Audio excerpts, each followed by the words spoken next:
Start பண்ணலாமா? All right.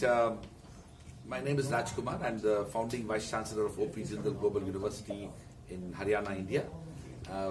We are here with the President of York University in Canada, Professor Rhonda Lenton, and her team of colleagues, the deans of the various schools. The purpose of our visit to Chennai is to essentially bring in a stronger imagination for Canadian higher education in India, and to also promote the role and responsibilities of higher education and to what extent York University can contribute to fulfilling the aspirations of students in the state of Tamil Nadu, but also beyond. We have signed a memorandum of understanding with York University, OP Jindal Global University and York University. We had this relationship for the last 10 years, and now we have expanded it to building a university-wide relationship. The purpose of York University's visit is to expand and deepen that engagement further. They have been visiting a number of institutions in different parts of India, including in the state of Tamil Nadu. Now I request President Rhonda Lenton to share a few perspectives.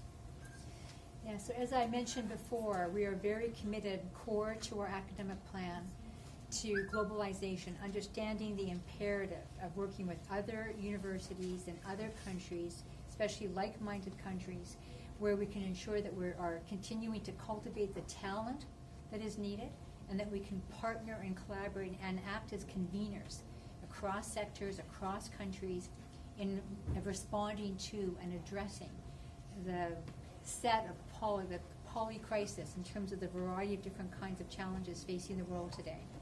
So we are absolutely here to work and to expand, to deepen our relationship with Jindal Global University, but also to learn more about the higher education system in India, and to strengthen our collaborations and our partnerships with other universities inside of the variety of regions in India. The current strength of Indian students is 2,000. How many students will studying at this? So overall, right now, as I said, York University has about 10,000 international students. That represents about 18% of our student body, and our goal is to increase our percentage to 25%. Now that's overall across the institution, not just necessarily, but we would apply that kind of percentage, that interest in that growth, to individual universities as well. That's our goal. But besides the students part of this visit, one of the things that the York University is also doing is to look at research-based collaborations, opportunities to work with researchers and even fund research that can advance and address big issues of our time. Essentially, the idea of a university like York University to come to India is to look at wide-ranging partnerships that transcend not just student mobility and movement of Indian students to York University, but also to develop joint conferences, joint publications, joint research projects. And those are absolutely important because India, under the National Education Policy, is poised to build international collaborations. We are creating a national level research ecosystem.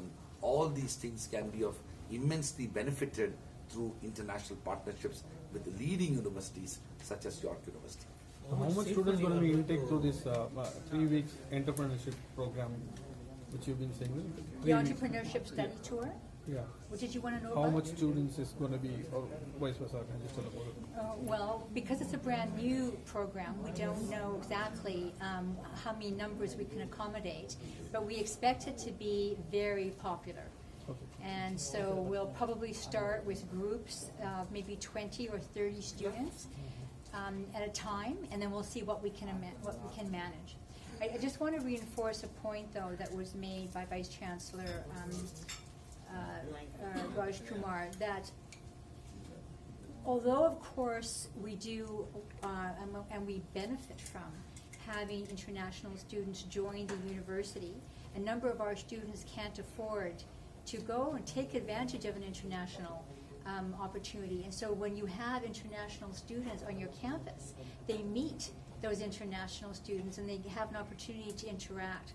But I really want to emphasize that it has to be mutually beneficial and reciprocal. We want domestic students to go to other countries as well.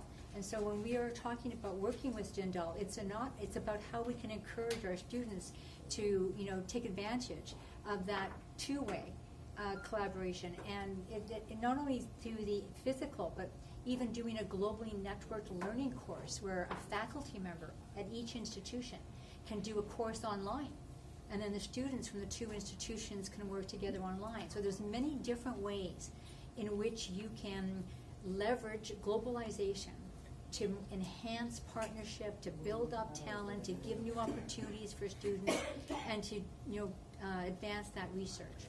I also want to add. You said about the seed funds, how much you are going to provide? When we started chatting about it was, let's build on what we already do, which is a lot, but let's do some new initiatives. So we haven't worked out all of the details yet. I would suspect that I would probably put aside somewhere in the vicinity of $1 million of seed funding. 1 million. But, I'm sorry. Sorry, go ahead. But India also has established this national research fund. And so now there could be opportunities to match funding and support for different kinds of projects by universities, but also by governments. And similarly, the Canadian government has also put aside monies for quite a substantial amount of money for inter-country research collaboration, for example. There was a question about what ultimately we can gain out of this experience, especially in India. I think from York University's experience, 3 important lessons can be learned for very many Indian institutions.